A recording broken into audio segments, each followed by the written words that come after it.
વિદ્યાર્થી મિત્રો, આજે આપણે આંકડાકીય માહિતીને આકૃતિ કે આલેખમાં રજૂ કરતી વખતે કઈ બાબતોએ ધ્યાનમાં રાખવાની છે એ તેમજ આંકડાકીય માહિતીની આકૃતિ અને આલેખમાં જે રજૂઆત થાય છે એ વિશે આજે આપણે અભ્યાસ કરીશું. પરંતુ એ પહેલાં આપણે જે લાસ્ટ લેક્ચરમાં સમજ્યા હતા એ આપણે યાદ કરી લઈએ કે જે આપણે સમજ્યા હતા કે એકમલક્ષી અર્થશાસ્ત્ર અને સમગ્રલક્ષી અર્થશાસ્ત્ર. તો એકમલક્ષી અર્થશાસ્ત્ર એટલે કે જે અભ્યાસમાં આપણે અર્થતંત્રના એક એકમનો જ અભ્યાસ થાય છે તો તેને આપણે એકમલક્ષી અર્થશાસ્ત્ર કહેવામાં આવે છે. તેમજ જે સમગ્રલક્ષી અર્થશાસ્ત્ર એટલે કે જે અભ્યાસમાં અર્થતંત્રના સમગ્ર ક્ષેત્રનો અભ્યાસ થાય છે તેને સમગ્રલક્ષી અર્થશાસ્ત્ર કહેવામાં આવે છે, કે જેમાં આખી જ આપણે સમષ્ટિનો અભ્યાસ કરવાનો હોય છે. અને ત્યારબાદ આપણે સમજીએ કે જે આર્થિક માહિતીની રજૂઆત 3 રીતે જોવામાં આવે છે. આપણે સમજ્યા હતા કે જે આપણે રજૂઆત કરીએ છીએ આર્થિક માહિતીને તો એ ભાષા દ્વારા પણ કરી શકાય છે, બીજી આંકડાકીય રીતે અને ત્રીજી છે આકૃતિ દ્વારા. આમ એક જ માહિતી આપણી પાસે છે અને અલગ રીતે આપણે વર્ણન કરી શકીએ છીએ. સૌથી વધારે અને ઝડપી સમજી શકાય છે એવી માહિતી છે આકૃતિ દ્વારા, એટલે કે આકૃતિ દ્વારા જે માહિતી સામેવાળો વ્યક્તિ છે એ સરળતાથી સમજી શકે છે. આમ રજૂઆત એ 3 રીતે જોવા મળે છે. ત્યારબાદ આપણે સમજ્યા છે કે જે આંકડાકીય માહિતીનું મહત્ત્વ, કે જે સિદ્ધાંતોમાં આધારભૂતતામાં વધારો કરે, દશા તેમજ દિશાના વલણો જાણવા માટે, તુલનાત્મક અભ્યાસ માટે અને સંક્ષિપ્તમાં રજૂઆત. હવે આપણે જોઈએ કે માહિતી આપણે જે દર્શાવીએ છીએ એ આકૃતિ કે આલેખમાં જે રજૂઆત કરીએ તો એમાં કઈ બાબતોએ ધ્યાનમાં રાખવાની છે. આમ આપણે જે માહિતી આકૃતિ કે આલેખમાં રજૂ કરવાની છે તો એ માહિતીમાં આપણી પાસે આંકડાઓમાં જે તે વિગતો છે એને કેવી રીતે આપણે આકૃતિ કે આલેખમાં આકર્ષક રીતે દર્શાવી શકીએ છીએ, તેમજ આલેખ ઉપર જે માહિતી છે એ માહિતીને સરળ રીતે આપણે સમજાવી શકીએ છીએ. આમ એ વસ્તુ ધ્યાનમાં રાખવા માટે આપણે કેટલીક બાબતો છે એ ખૂબ જ અગત્યતા ધરાવે છે. એ આપણે જોઈએ સૌપ્રથમ.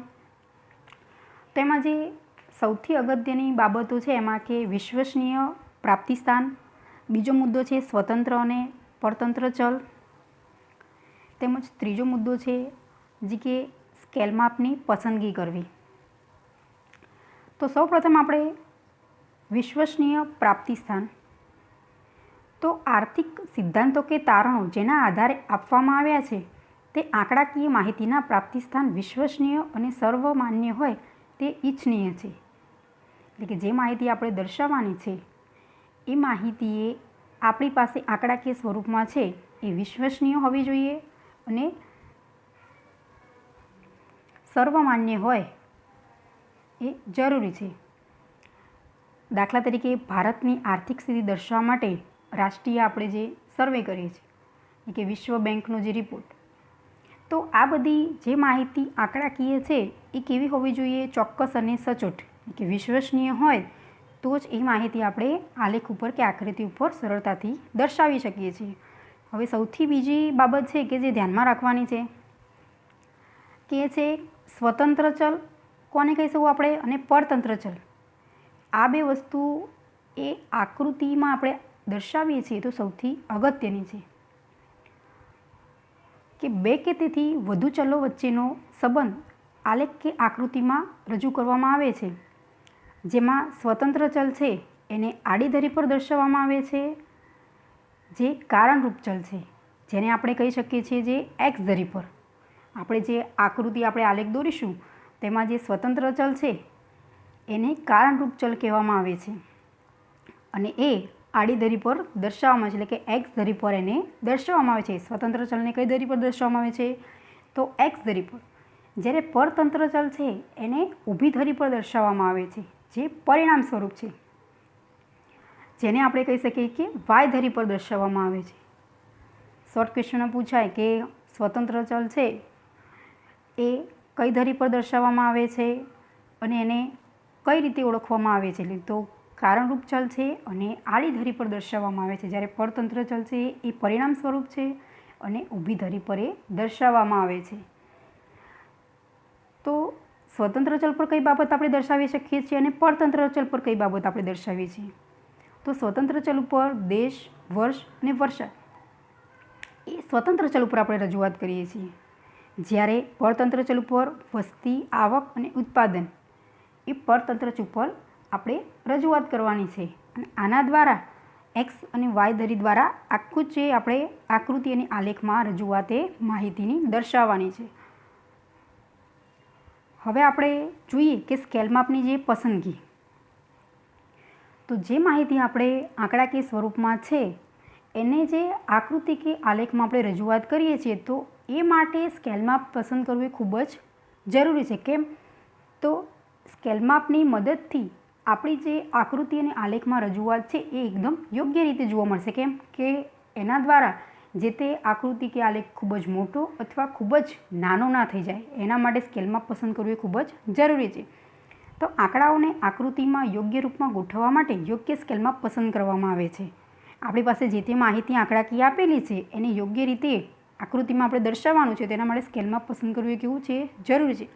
એકવાર જે સ્કેલ માપ નક્કી કરીએ એ સમગ્ર આકૃતિની રજૂઆતમાં જાળવવાનું છે.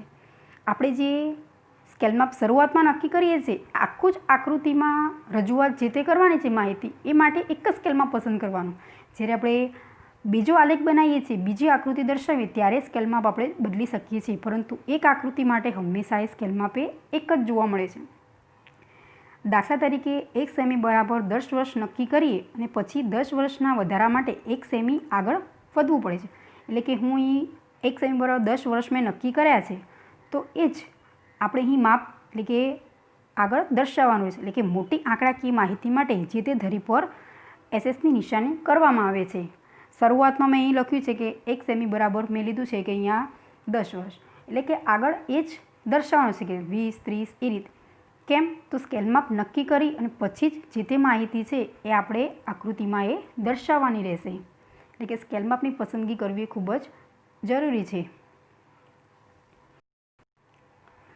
તો હવે આંકડાકીય માહિતીની આકૃતિ કે આલેખમાં રજૂઆત એ કેવી રીતે કરવામાં આવે છે તો આપણે સમજીએ. આ ક્વેશ્ચન અલગ રીતે પૂછાય છે કે એમાં સ્તંભ આકૃતિ, પાસપાસીની અને વૃત્તાંશ અલગ અલગ આપણે સમજી શકીએ. એટલે કે આંકડાકીય માહિતી છે તો એને આપણે 3 રીતે રજૂઆત કરી શકીએ છીએ.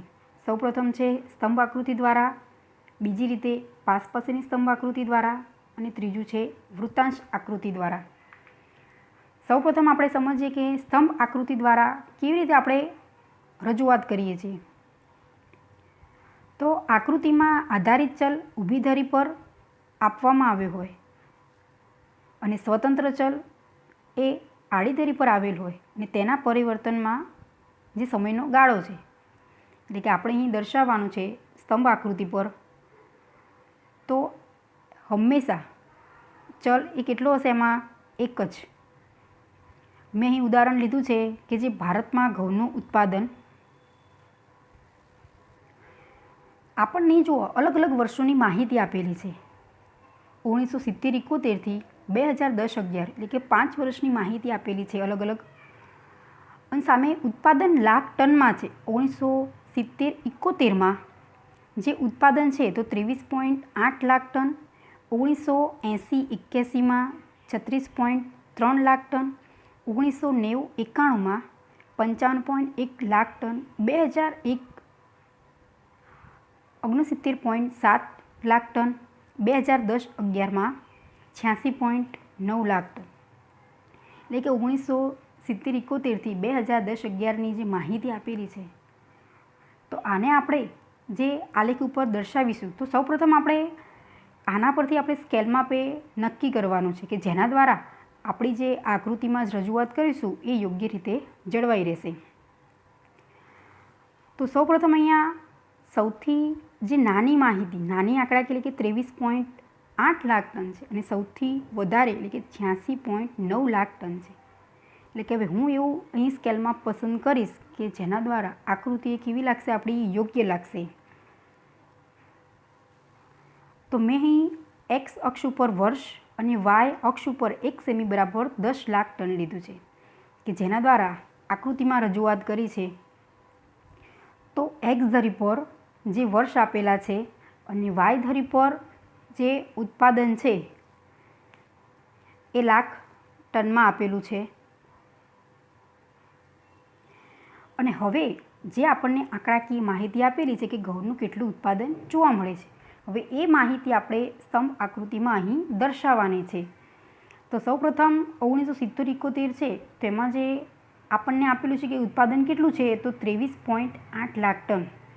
તો મેં અહીં સ્કેલમાં પસંદ કર્યું છે 10, 20, 30, 40, 50, 60, 70, 80, 90, 100 અને 110.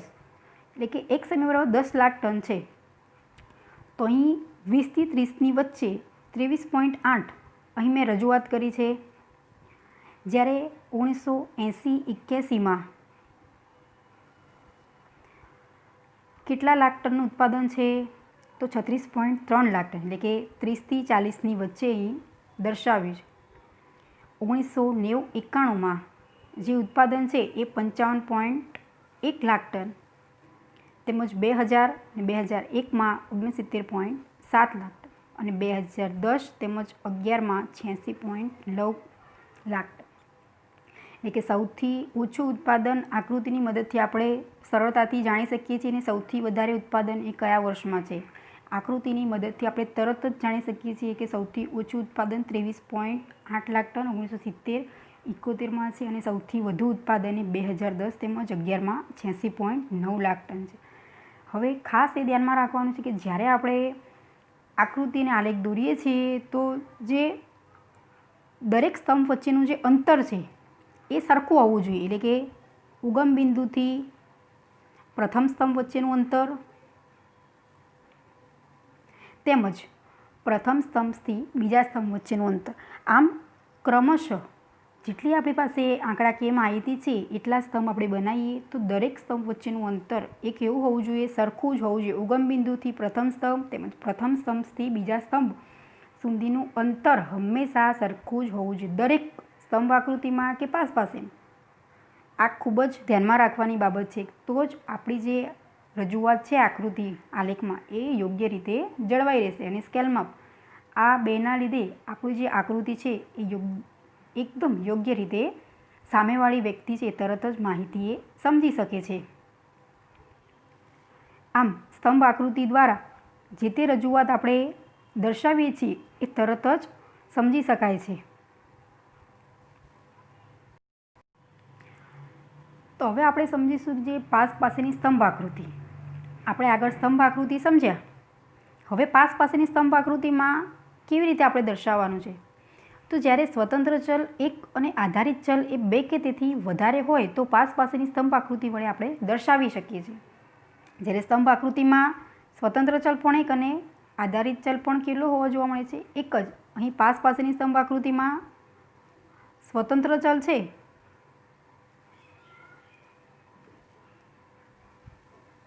એક અને આધારિત ચલ એ બે કે તેથી વધારે હોય તો પાસ પાસેની સ્તંભ આકૃતિ વડે આપણે દર્શાવી શકીએ છીએ.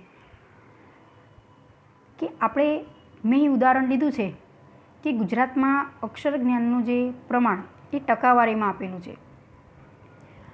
તો વર્ષ તેમજ પુરુષ, સ્ત્રી અને કુલ જે માહિતી આપેલી છે આંકડાકીય માહિતી, અને એની રજૂઆત આપણે પાસ પાસેની સ્તંભ આકૃતિ દ્વારા કરવાની છે. તો સૌપ્રથમ 1971માં પુરુષ છે એ કેટલું સાક્ષરતા મેળવે છે, તો 53.78%, સ્ત્રીઓ છે એ 29% અને કુલ છે 41.84%. 1981માં જે પુરુષ છે એ 65.10%, સ્ત્રીઓ છે 38.50% અને કુલ છે 52.20%. 1991માં પુરુષનું જે પ્રમાણ છે સાક્ષરતાનું એ 73.13%, સ્ત્રીઓનું 48.64% અને કુલ છે 61.29%. જ્યારે 2001માં સાક્ષરતાનું પ્રમાણ જે પુરુષનું 80.50%, સ્ત્રીઓનું 58.60% અને કુલ છે 69.14%. અને 2011માં સૌથી છેલ્લે 87.23% પુરુષો સાક્ષરતાનું પ્રમાણ છે, સ્ત્રીઓમાં 70.73% અને કુલ છે 79.31%. આમ આપણને આંકડાકીય માહિતી આપેલી છે. હવે આપણે એની રજૂઆત એ આલેખમાં કરવાની છે. તો હવે સૌપ્રથમ કે એક્સ અક્ષ ઉપર વર્ષ અને વાય અક્ષ ઉપર એક સેમી બરાબર 10%. મેં અહીં એક્સ ધરી પર જે વર્ષ લીધા છે અને વાય ધરી પર જે સાક્ષરતાનું પ્રમાણ એટલે કે જે આપણે ટકાવારીમાં અહીં આપેલું છે એ આપણે વાય ધરી પર દર્શાવીશું. ને અહીં હંમેશા પુરુષ, સ્ત્રી અને કુલ 3 આપણને માહિતી આંકડાકીય આપેલી છે. તો એના આધારે જે સ્તંભ છે એ પાસે બનશે, એટલે કે એક કરતાં વધુ સ્તંભ છે એ આપણે દર્શાવવાના છે. હવે અહીં ખાસ ધ્યાનમાં રાખવાનું છે કે માહિતી આપણે દર્શાવીએ છીએ આલેખમાં, તો એના માટે જે અલગ અલગ સ્તંભ, તો પુરુષના સ્તંભ છે એમાં મેં સ્ટારની નિશાની આપેલી છે,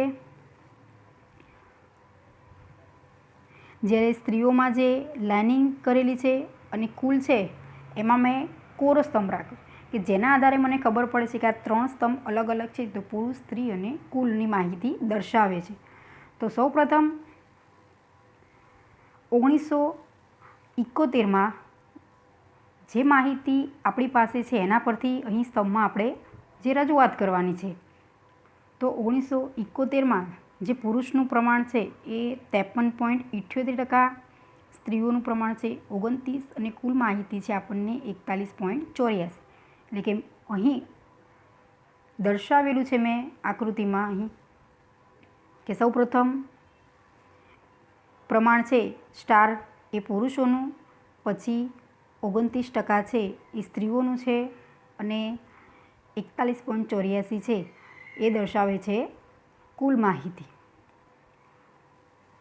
1981માં જે પ્રથમ સ્તંભ છે એ દર્શાવે છે 65.10%, બીજામાં છે સ્ત્રીઓ છે 38.50% અને ત્રીજું છે કુલ એ 52.20%.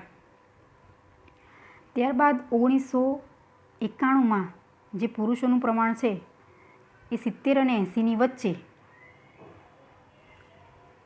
અહીં દર્શાવ્યું છે કે 73.13%, ત્યારબાદ 48.64% સ્ત્રીઓ અને 61.29% કુલ માહિતી. અને 2001માં જે પ્રમાણ છે એ પુરુષોનું 80.50%, સ્ત્રીઓનું 58.60% અને કુલ છે 69.14%. 2011માં જે પ્રમાણ દર્શાવ્યું છે પુરુષોનું એ 80થી 90ની વચ્ચે કે 87.23%, સ્ત્રીઓ છે 70.73% અને કુલ છે 69.31%. આમ અલગ અલગ દર્શાવેલું છે જે આંકડાકીય માહિતીના આધારે આકૃતિમાં મેં રજૂઆત કરી છે. અને એના પરથી મને ખબર પડે છે કે સૌથી વધારે જે પુરુષોનું જે પ્રમાણ છે સાક્ષરતાનું પ્રમાણ એ ક્યાં જોવા મળે છે, તો સૌથી વધારે 2011માં 87.23%.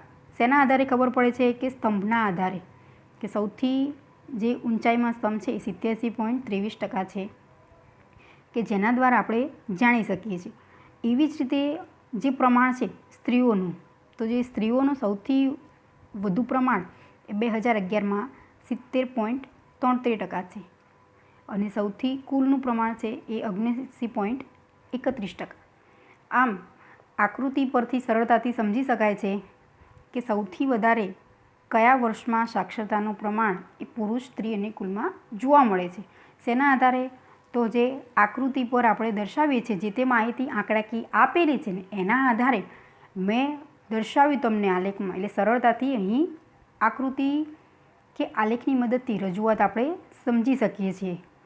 જે માહિતી આપણને આંકડાકીય લેખિત સ્વરૂપમાં છે અને એની જ રજૂઆત મેં શેમાં કરી છે, અહીં આંકડામાં આકૃતિમાં દર્શાવી છે. આંકડાકીય માહિતીને આંકડાકીય જે તે રજૂઆત છે એ મેં આલેખમાં દર્શાવી. હવે અહીં સ્તંભ આકૃતિની જેમ અહીં પણ એ ખાસ ધ્યાનમાં રાખવાનું છે કે જે આંકડાકીય માહિતી હું આલેખમાં રજૂઆત કરું છું તો એમાં જે 2 સ્તંભ વચ્ચેનું અંતર,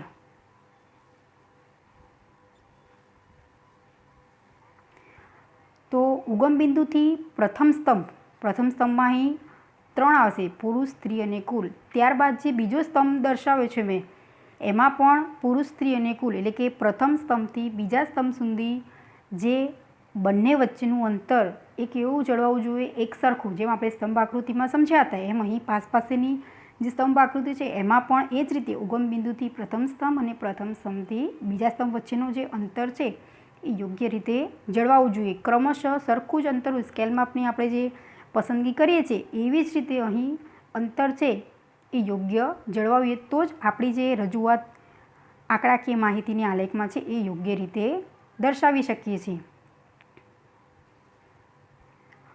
હવે આપણે સમજીશું નેક્સ્ટ લેક્ચરમાં કે જે વૃત્તાંશ આકૃતિ તેમજ અર્થશાસ્ત્ર જે વિષય શું મહત્ત્વ દર્શાવે છે